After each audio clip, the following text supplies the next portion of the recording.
After college, I was feeling rather lost. I was pretty good at drinking games, but I knew nothing about finance, the type of life that I wanted to live, or what the right career for me was. You know, the real adulty adult stuff. But after some soul searching and a few Googles, I came across 3 books that helped me figure this stuff out. The first book is Rich Dad Poor Dad by Robert Kiyosaki, and I think that it is the best personal finance book for beginners. Before reading the book, I didn't know anything about personal finance, but after reading it, I actually feel inspired and empowered. Like, wow, I can actually build wealth. It's possible.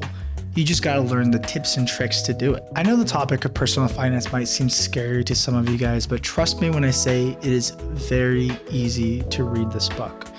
For example, I come from an immigrant family where, let's just say our dinner conversations were not about things like the stock market, and I still had no issue following along and understanding what the author was saying. I think Robert does an excellent job of making it relatable by bringing up a lot of real-world scenarios and then talking about how his rich or financially educated dad would think about it and how his poor or financially uneducated dad would think about it. It was really relatable because I felt like my line of thinking oftentimes was what the poor dad's line of thinking was.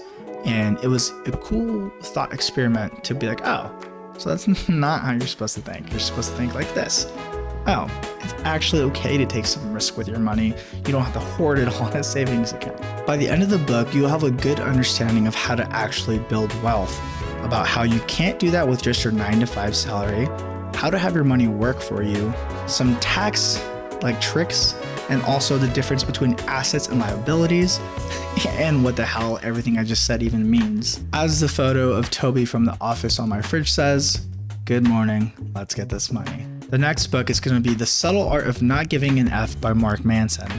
I know it's not recognizable right now because I took the orange jacket off it, but I'll put an image up so you know what it looks like. This book made my list because it taught me a lot of different mental models on how to live a happier life.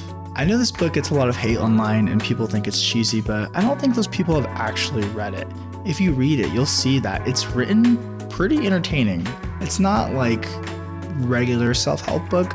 It's more like your cool uncle just sat you down, you crack open the cold one, and now he's giving you some life lessons. It's definitely a fun read. I'll give you 2 of my favorite lessons from the book. The first lesson that I really liked was act like you have a finite number of F's to give. I'll tell you why I really like this one.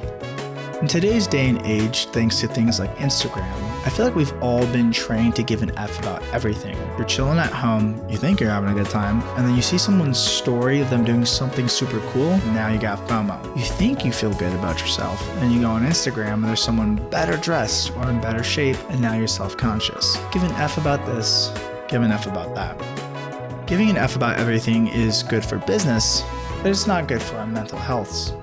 And I don't know about you, but I personally care about my mental health more than I do about Lord Zuck getting some more dollar bills. So if you embrace this mental model and act like you have a finite number of F's to give, the next time you're scrolling through social media and something would give you FOMO or make you feel bad about yourself, you can stop, catch yourself, and be like, do I really want to waste one of my F's on this? The answer will usually be no, and then you can just move on with your day. Number 2 helps me with career choices and deciding how to spend my time. Mark says your answer to the question, what do you want out of life, won't actually tell you anything. He says a better question is, what are you willing to struggle for? What stress am I willing to deal with long term? I like to imagine that I would love to be a famous actor, but the more that I think about it, the more that I realize that I don't want to put up with the stress that it takes to become one. And additionally, even if somehow I pulled it off, I would hate to not be able to go out in public without being harassed and having to be perfect all the time. So turns out I actually don't want to be an actor, and I don't feel bad about not pursuing this dream that I have,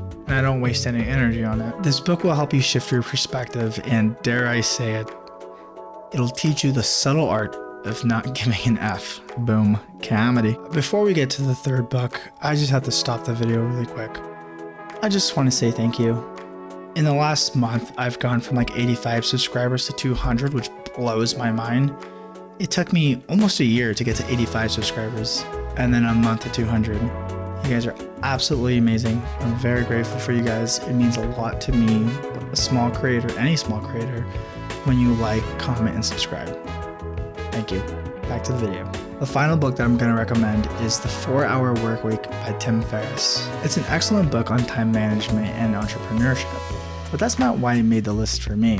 I was pleasantly surprised while reading it to see that it was packed full of these little golden nuggets of ideas that had me rethinking life. Probably my favorite concept from the book is called lifestyle design. It helped me realize that retirement is a scam. Not retirement in itself, but the lie that we tell ourselves that spending our youth working really hard, not taking risks, and delaying things into the future will all be worth it in the end. Because once we're retired, then we'll finally have enough time to pursue our passions, take risks, travel, and be happy. I think that's all wrong. First off, if you're a busybody like me, you'll never be able to actually retire. You'll likely still be doing something that takes up your time and generates an income, so no point in waiting for that. Secondly, we're less likely to take risks as we get older. We work so hard and spend so much time building up our safety nest egg. Thirdly, it's actually possible now in our youth to be able to work, travel, have fun, and pursue our passions. We just have to make sure that we have a good lifestyle design. For all those reasons, it made me realize that why am I waiting until retirement to really start living the good life? It's empowering. Do it now. Trust me when I say that I barely scratched the surface of the value that's in these 3 books. Make sure you read them, and don't forget to subscribe for these mad skills. See ya. Have a great day.